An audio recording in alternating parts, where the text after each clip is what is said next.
Cancer is the leading cause of death worldwide. Now, the World Health Organization reports that over 10 million people die annually because of cancer. That is as of 2023. Now, our topic for discussion today is understanding cancer, environmental causes, and of course, how it affects people differently. Well, this is Inside Health. I am your host, Chigichi Agorom. We're going to go on a short break, and when we get back, I will introduce the guest and the doctor in the house, and then we'll get into the discussion proper. Please stay with us.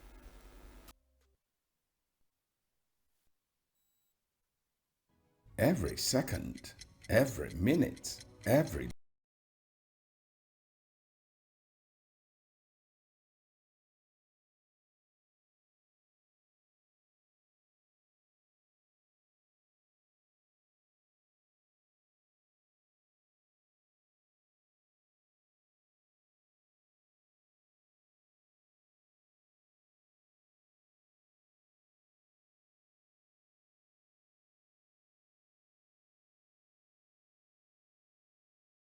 pocket.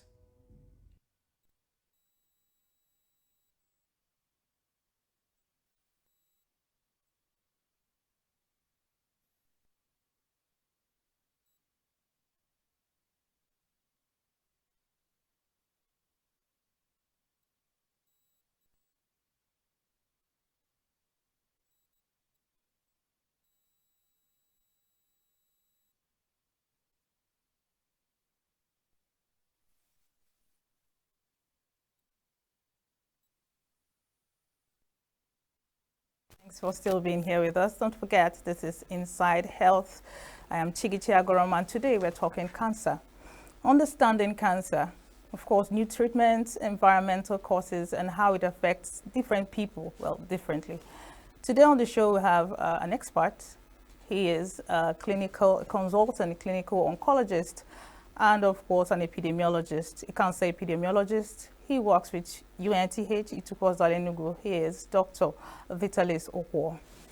Good morning, Dr. Vitalis. Or rather, good afternoon, Dr. Vitalis. How are you doing? Good afternoon. I'm fine. Thank you so much for joining us for this program. Thank you very much. Okay, so we are talking cancer. It's also important that we mention that World Cancer Day is February 4th. It's just around the corner, which is why, of course, we are talking about cancer. But before we go into that, we understand who an oncologist is. It's a doctor who treats cancer patients. But when you talk about a cancer epidemiologist, we get a little bit confused. So before we go into the discussion proper, please, who is a cancer epidemiologist? Well, a cancer epidemiologist is one who also studies about the cancer distribution with respect to geographical, environmental, and causes of cancer. Okay, so an epidemiologist is more or tends towards being a public health specialist, except when it has to do with cancer. Yes, it's related. Yes. Okay, yes. it's related, but it's now narrowed down to cancer. Yes. Okay, great. So before we go into that, also, it's important that I tell you that let's try and use lesser medical terminologies so that our the viewer will understand exactly what we're saying. You're going to define cancer for us. I know it's more like a medical buzzword. Every human being has heard about cancer. But if you were to explain it to, in quotes, a dummy, how would you define cancer? Well, it can simply be defined as abnormal growth in the body that continues to grow irrespective of the body control mechanisms. The body has a way of checking the growth in the system, but the body has a system of checking growth in the body.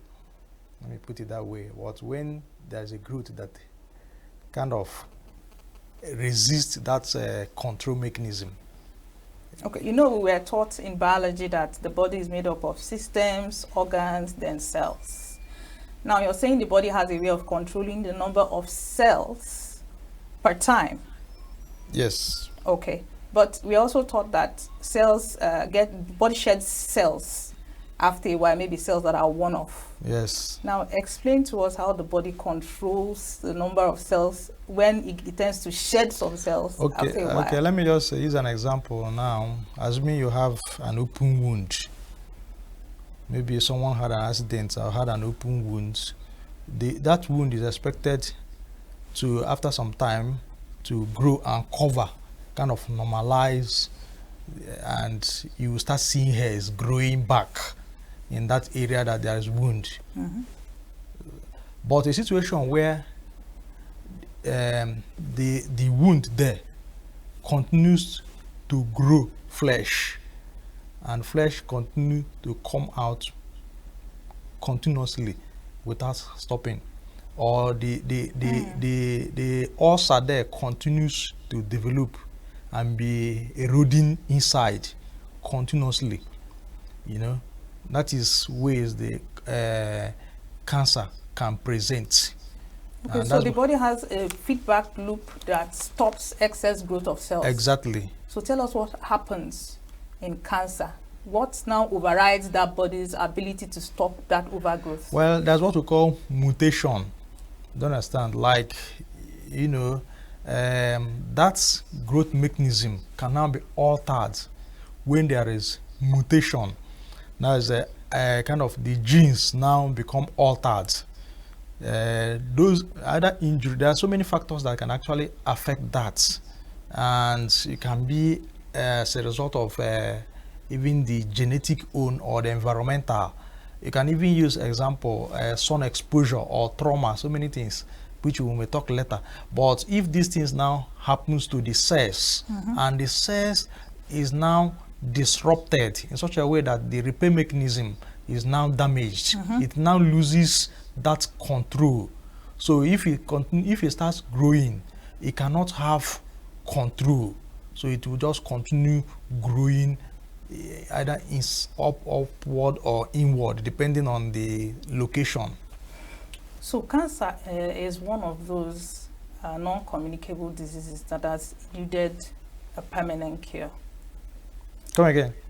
Cancer is one of those non-communicable diseases that has eluded medicine in terms of getting a total cure. Well, to a reasonable extent. You're going to still shed light on that, whether it's true or not. yes. It is also the reason, or part of the reason, why medicine has not been able to come out with specific causes of cancer. Yes, for some kinds of cancer, like cervical cancer, Kaposi sarcoma, we know that they are caused by viruses. But then there are other cancers that we can't place our hands on the cause. You just mentioned mutation. And I was going to say, what are the causes of mutation? You said sunlight, you know, what exactly? I guess all I'm saying is just to drive to the, you know, this question. What exactly causes mutation that eventually leads to cancer? Okay, now, what might cause mutation? It can be even chemical carcinogen. What are Chemicals, carcinogens? like, okay, for example, someone is working in an environment where he's exposed to some occupational hazards like asbestos, or some rubber industries, like chemicals we call like naphthalene, and some other. So these things now actually affect the cells. Let me just take, for example, smoking, which everybody knows. You know, when somebody is inhaling the smoke and is going inside, so it kind of creates wound in the cells, in the cell lining, the epithelium. Then that kind of things can now cause a kind of a disruption. Now, when it persists, take for instance, one smokes continuously, you know, there is a persistent inflammation. It can cause such damages, changes that will now lead to mutation, that to the cell growth system will now become altered and uncontrolled. You know that part of what we're discussing today is how cancer affects people separately. Yes. Now, I feel we are jumping ahead of time, but it's Okay, because of how you're responding. Okay. Now, let me paint this scenario to you. Yes. You mentioned asbestos, smoke. Now, there might be two workers in an industry or in a factory who are exposed to asbestos. 15 years down the line, one comes down with lung cancer, and the other one is okay. Both exposed to, the same carcinogen or whatever. Now, would you say that there are other factors outside of environment? Because you have mentioned environmental factors, inhaling the sunlight, they're all environmental. Now, these two people exposed to the same number of hours, of inhaling the carcinogen. One comes down with lung cancer and the other one is free.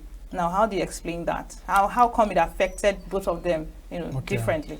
Now, there's actually interplay in the causes of or likely predisposing factors.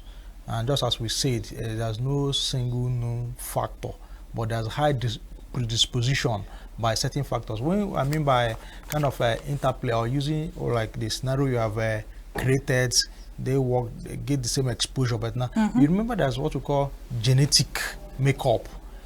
Like as we are standing here now, we're not of the same genetic makeup. Sure. So we may be exposed to the same thing, but my own gene has a way of taking care of that. So is it right to say that the human factor overrides whatever environmental factor that might be, producing the carcinogen? We may not say completely overrides, because sometimes even the genetic, even the environmental may be more, in the sense that the genetic factor will be there, but sometimes if something does not affect that genetic factor, the person might even live all through and not having cancer. So, but now this person that is actually genetically predisposed, for example, using breast cancer, there's what we call breast cancer gene, BRCA gene. Now, this gene, they are there.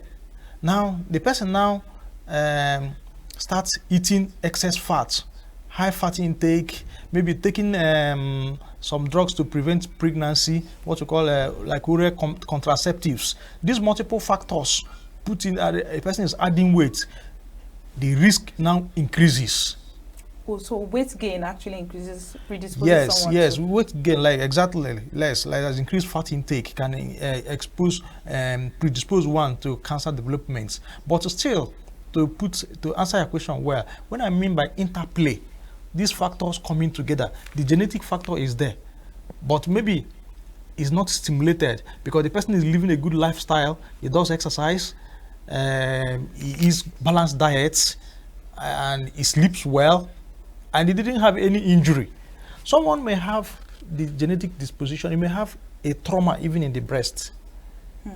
And physical trauma? It's possible, yes. Physical trauma, you don't understand, can start making something that's not supposed to develop. It will start developing if the person has the genetic factor in the person in the body. But if it's just like the person doesn't have the gene, somebody can even have what we call there are some small growths we call fibroadenoma that can develop, and you remove them, and they can even stay for a long time without turning into cancer.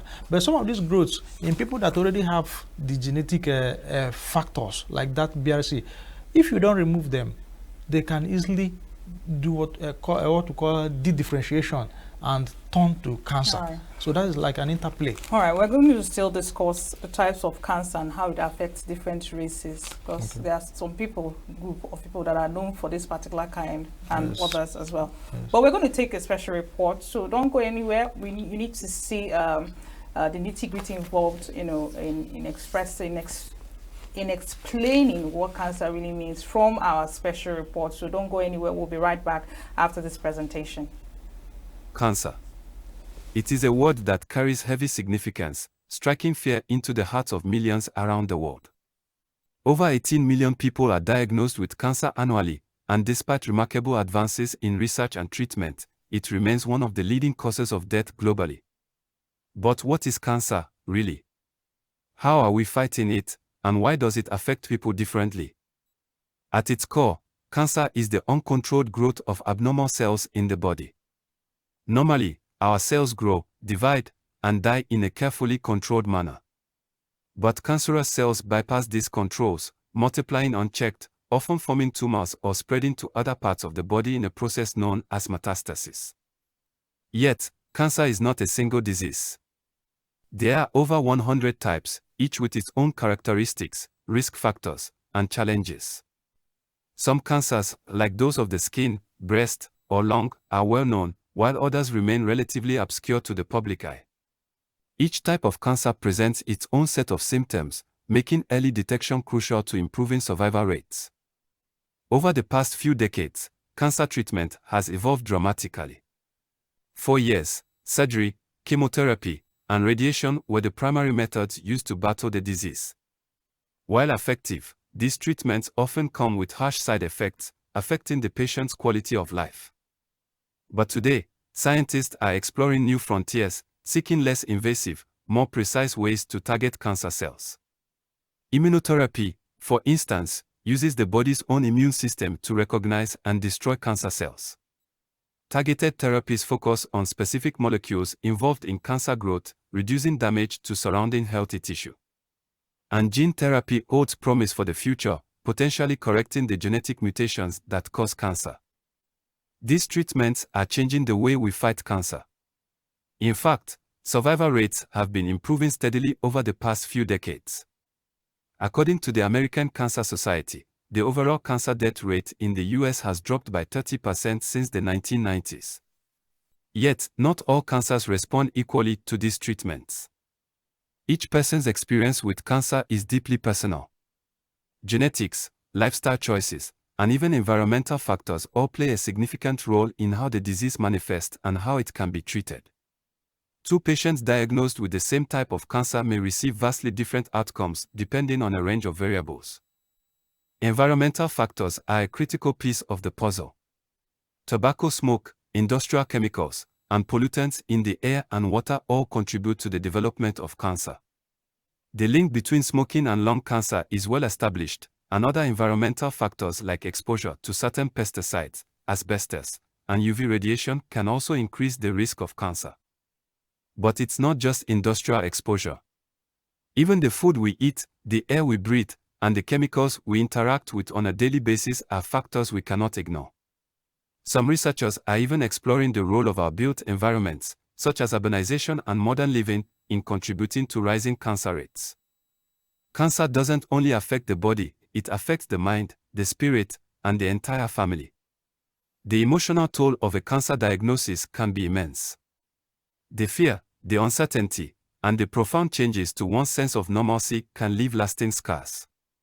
But as treatment options become more personalized, the ability to manage cancer and live a full life afterward is expanding. People's experiences with cancer vary widely. Some find strength in their community, others in their faith or personal resilience. The impact of cancer can also differ significantly across cultures, where stigma, access to healthcare, and support systems vary. One thing is clear: cancer affects people in unique and profound ways. It's not just a physical illness. It reshapes lives, often in ways no one could predict. But at the same time, humanity's collective response to cancer has sparked a wave of innovation, collaboration, and empathy. The fight against cancer continues, with each new discovery bringing hope to millions. And perhaps that hope, that relentless pursuit of understanding, is the most powerful weapon we have. As we uncover new treatments, understand environmental causes, and explore how cancer touches every aspect of our lives, we get closer to a future where this disease is no longer feared, but conquered. This is the story of cancer, a story of suffering, of resilience, of progress, and ultimately, of hope. The journey is far from over, but each step forward brings us closer to a world where cancer no longer holds the power it once did. Together, we continue to learn, to fight, and to heal. The battle against cancer is not one fought alone, but one shared by all of us. Welcome back. Well, before we went on to the special report, well, the doctor in the house has already defined what cancer is and the causes of cancer. He mentioned it being genetic in nature and also being environmentally prone. However, doctor, are there other, predisposing factors to cancer other than, because you mentioned genetics, an individual having the gene cancer, if I'm permitted to use that phrase. And secondly, you mentioned environmental factors. For example, an individual being exposed to carcinogens, pollutants, smoke, and carcinogens. Now, are there other predisposing factors aside these two that you've mentioned? Yes, there are many others. For example, infection. What kinds of infection? Even HIV, virus infection. Let me say virus infection. There are some what we call HIV or AIDS defining cancers. That is, someone that has HIV will most likely present with this type of cancer. So that's what we mean by the AIDS. In every race, both blacks, yes, Caucasians. yes, it's common. It's common among them that maybe you see this person that has HIV, that the virus, human papilloma, human immunodeficiency virus. Yes. Now, it's because of the immune suppression. Do you understand? It helps to give rise to certain cancers developing in the body, like cancer of the cervix can be one of them. Kaposi sarcoma can be one of the cancers that can develop in people that have HIV. Then even what we call lymphoma. There are different types of lymphoma. You can have the one in the brain called CNS lymphoma, or you can have some high-grade lymphomas. So lymphoma is there. Skin cancer, cervical cancer, and Kaposi sarcoma. There are other ones that are also related, like cancer of the anus, anal cancer. These cancers are common in people that have HIV. Now, there are cancer that have common in people that have the virus causing that is hepatitis. You have hepatitis B, hepatitis C. These are viruses, and they can trigger cancer of the liver because of chronic inflammation, and to result to cancer, what we call hepatocellular carcinoma. That's cancer of the liver. We can also have this even the human papilloma virus, which we have all known, talking about the vaccine. Is a cancer that can cause cervical cancer. It can also cause cancer even of the penis, and even some head and neck cancers. So there are so many as a result of maybe viral. It can even have some bacteria too, because infection generally can have the bacteria, it can have the virus. So the bacteria like Helicobacter pylori has been disposed to cause the cancer of the stomach, and that is gastric cancer. They can also have even protozoa parasites can also help also dispose to other cancers. So infection generally. And how do they even do this thing? Sometimes there's a relationship between infection and even immune suppression. So like I've used about HIV as an example. So the immune system become low and now weaken the body system to defend. So that's alteration in the defense mechanism, and it makes the body to be prone. So apart from the infection, you can also have other factors like diet. What do we actually eat? Some people drive joy in taking maybe high meat, low fiber diets. All these things can predispose one to cancer. For example, formation breast cancer, excessive intake of fat, excessive intake of processed meat, then excessive intake of something like maybe not really diet this time, but maybe what we call oral contraceptives, some drugs too can cause it. But other cancers, like even diets, like even diet also rich in fat, can help develop colorectal cancer, cancer of the colon. So the diet has a lot to play. Infection has a lot to play. Then chemical carcinogens, as I've mentioned, also has a lot to play. Then environmental factors, where one is working. Like where one is working, you may be exposed, you may be inhaling certain things, and you may fail, nothing may come out of it. Sometimes some will have cancer developing as a result of those exposure to environmental factors. So All right. even increased sugar intake has also Been linked to yes, cancer. exactly. So it goes to say that everyone is predisposed to cancer. Sure, everyone is actually predisposed because this cancer can occur in any part of the body. Sometimes you see people, they can either have in the breast or maybe even in the leg, skin cancer, even in the head, different part of the body can do. So everyone is prone, and one has to be watchful and has to be monitoring living good style and the screening. We'll get to that in a bit. Now, what are the most common kinds of cancer that we find in this part of the world? Okay, well, this part of the world, the most common cancers we have breast cancer, cervical cancer, prostate cancer. Well, it actually depends. Maybe like in men, prostate is more common. In females, breast cancer is more common, followed by cervical cancer. Then both of them can have colorectal cancer or even anal cancer, cancer of the anus, very high. Even head and neck cancer, you can see a lot of patients having tumors developing in different part of the head. They have what described as nasopharyngeal carcinoma, oropharyngeal carcinoma, anal cancer. Oral cancer. So they have different cancers, or this environment, as I mentioned: breast, female; cervical in female; prostate in male. Then both of them actually share have high incidence of colorectal and even head and neck cancer. Head and neck cancer actually even more common in men. Yes. I was actually hoping you would mention lung cancer, but I'm surprised. Lung cancer is actually there, but not as high as you said that this environment.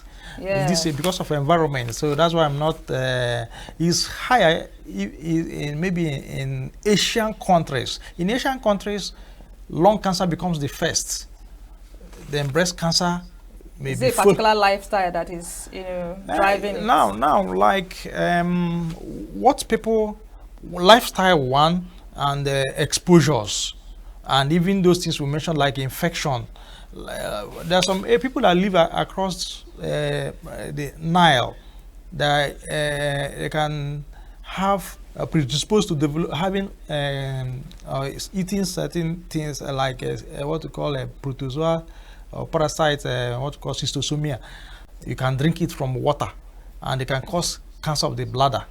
So the environment. And people over there in the Asian countries, they are more exposed to some viruses we call Epstein-Barr virus, and this thing can help in developing head and neck cancer. And also the smoke is higher over there, so you can develop a lung cancer more common than this our environment. So based on environmental classification. Yeah. There's an important word that you mentioned in the course of your explanations. You mentioned tumors. Now, are tumors cancers?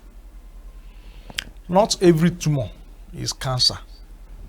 You can have tumor. But what are tumors first? Tumor can also be described as abnormal growth, generally abnormal growth. But tumor can have a limit of growth. When it continues to grow unstoppable, then you can describe it as cancer.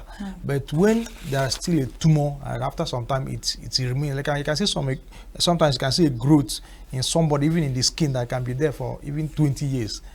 It can be, just call it a tumor. But those ones are called benign.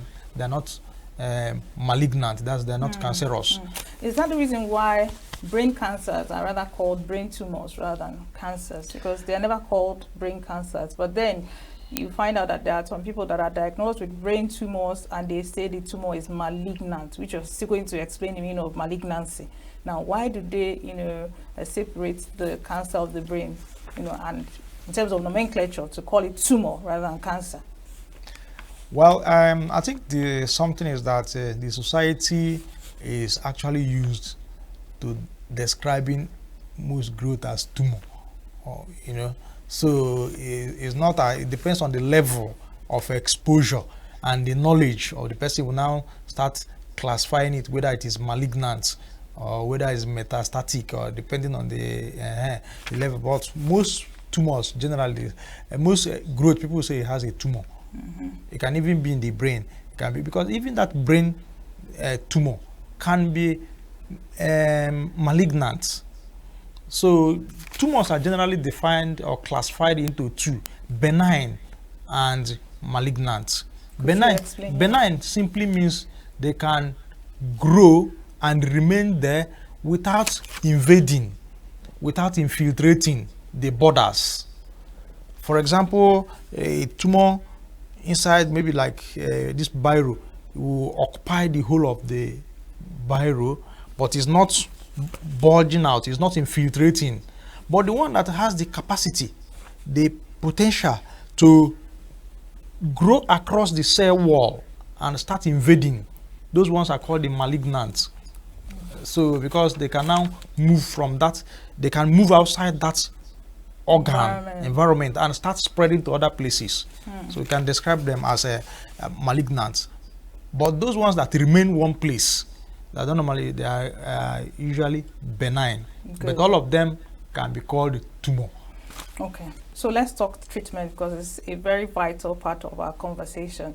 Now, we listened to the special report, and of course we saw where they said that the original or the normal treatment options are surgery, chemotherapy, radiotherapy. However, it was stated that these therapies, they are not the best because they are not able to single out normal cells from cancer cells.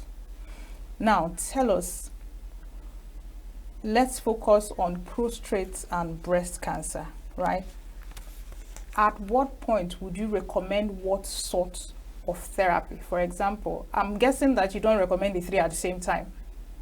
So let's, talk about breast cancer. At what point do you say, okay, chemotherapy can deal with this, okay, maybe radiation can do this, or maybe surgery should be able to do this? At what stages?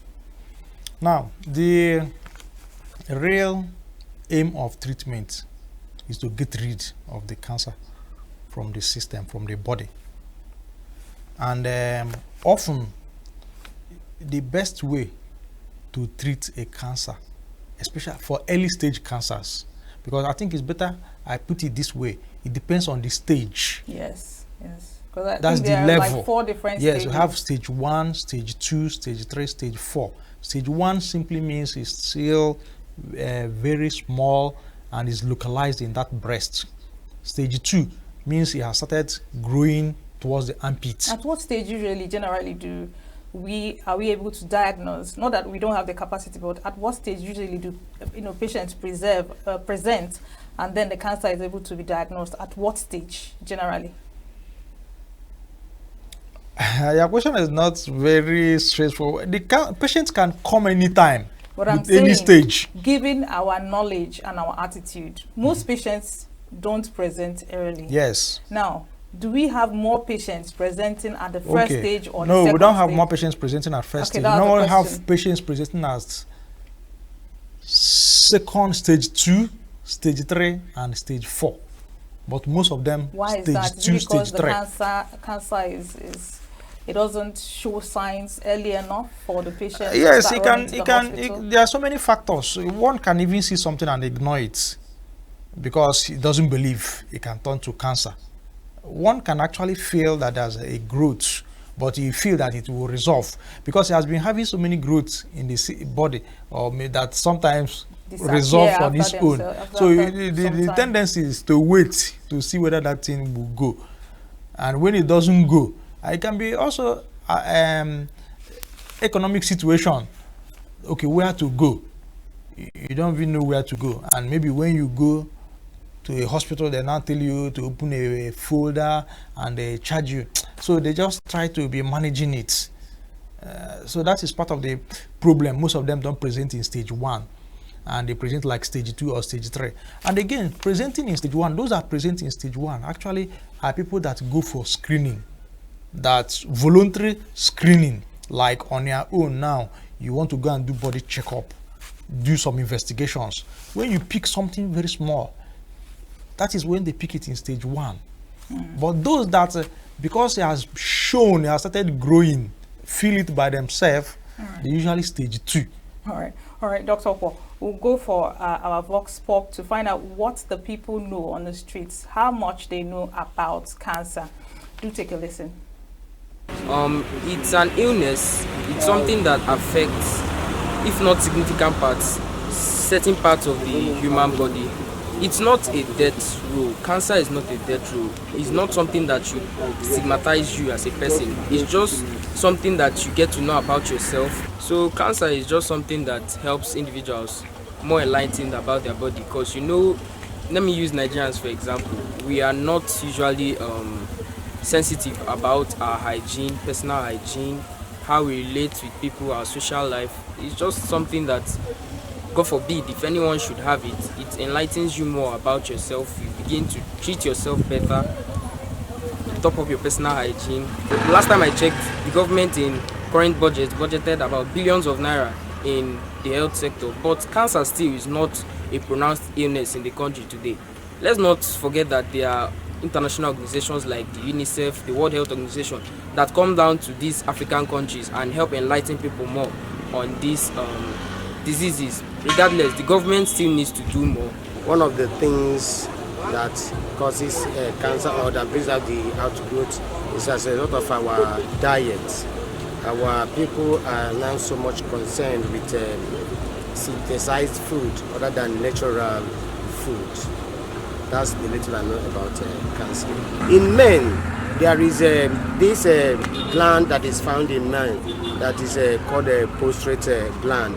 And that prostate gland also, when it is infected, causes prostate cancer. So that one is not in women, but it's in men. So cancer is everywhere.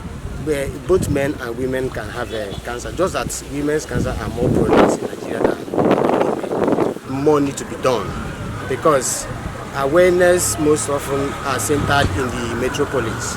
People in the rural area don't have much information about cancer, just like they did in the case of HIV. Yes, I think they are right, because I have people around me who are working in the hospital, who are medical experts, who are complaining that women are dying of breast cancer, vaginal cancer, of many things. And I have seen some whom I knew who suffered breast cancer, later died. And in fact, I believe that it is true. I think I would say I know a lot about cancer in the way that it mostly affects women. Let me not be like one-sided with somebody. I've mostly known cancer with like maybe breast cancer, women, and most times I see it's like women having like cancer, they have to cut their hair off and stuff like that. But I do know a lot of people too that have like a lot of men that have had cancer too. Maybe I don't know, maybe I'm always open to mention. Like, because I feel like there's even more information about things like HIV and AIDS in the society than cancer.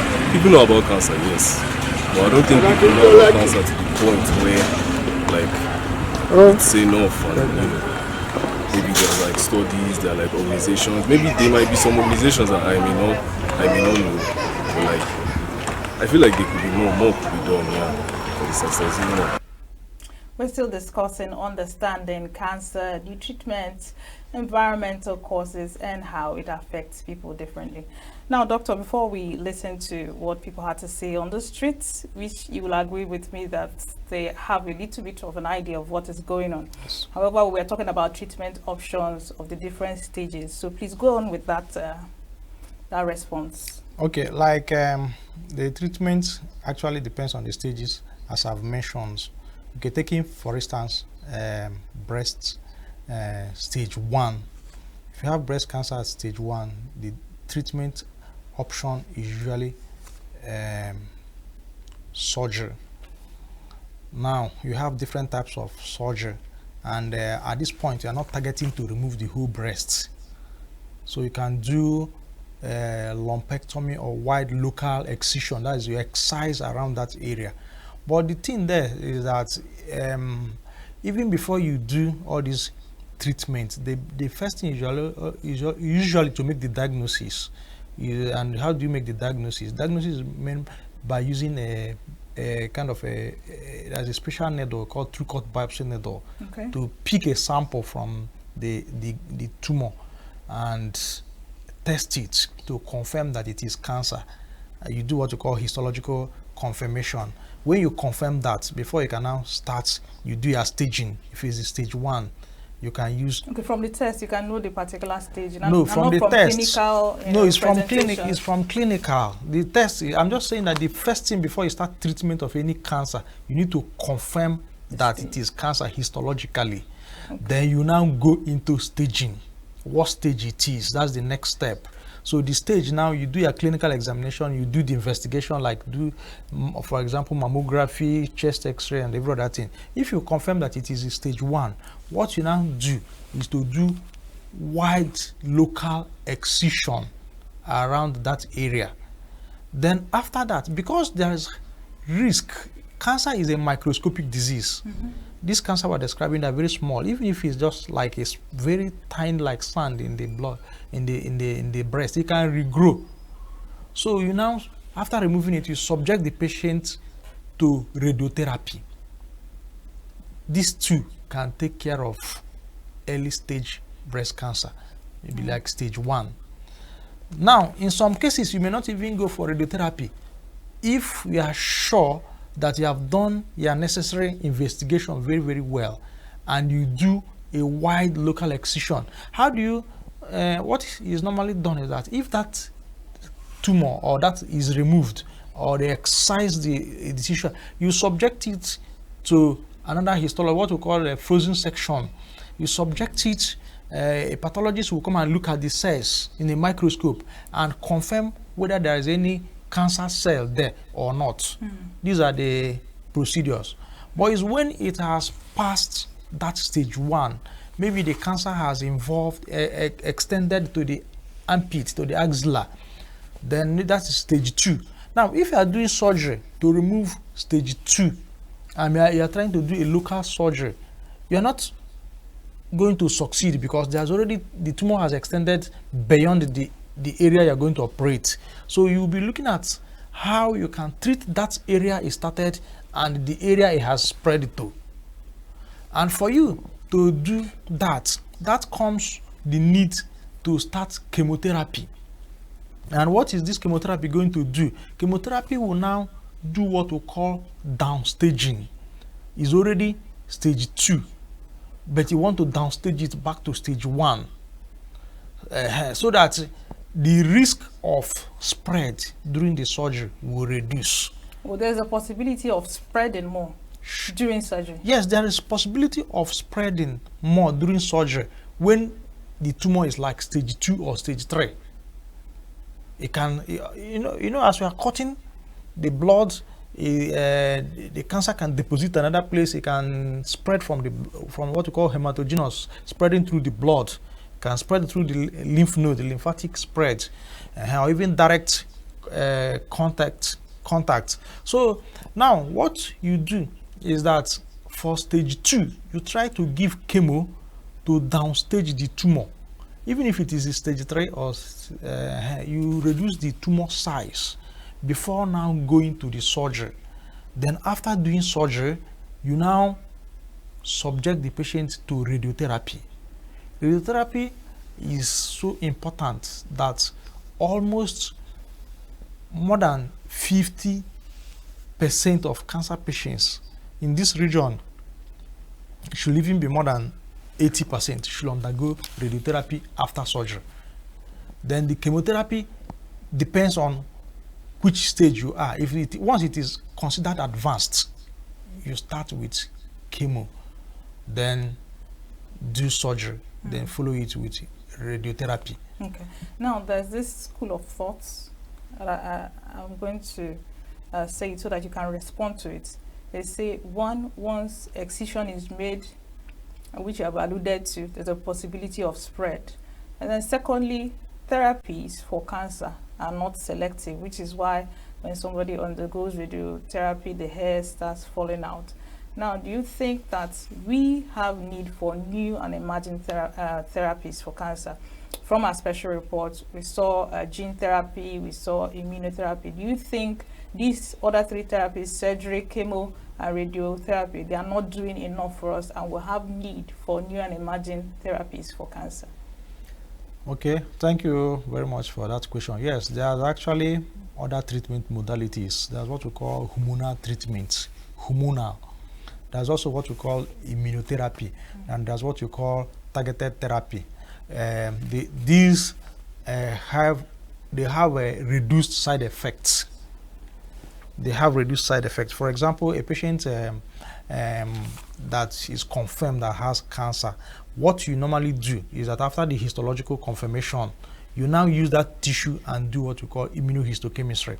That is the second step, and it's very, very important. That second test you do immunohistochemistry will tell you other new modalities of care that the patient can benefit. But this issue of chemotherapy, surgery, and radiotherapy are just like the basic that any person can undergo.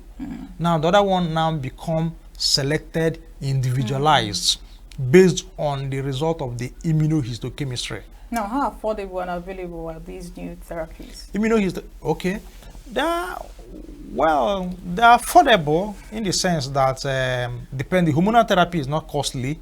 If a patient is on tamoxifen, you can get it less than maybe 10 to 15,000 every month. I can be taking it. If he's on one we call aromatase inhibitor, depending on the company, you can get it up to 50,000 every month. There are some other companies that you can get even 10,000 naira, so it depends. Now, the ones that are a bit more costly are the ones you call targeted therapy or the immunotherapy. These ones are more costly. Immunotherapy can range in the range of maybe 1.2 million, like pembrolizumab. Then targeted therapy like palbociclib can be up to 500,000 naira. So, but these ones, they don't have so much side effect like this hair loss that is normally seen.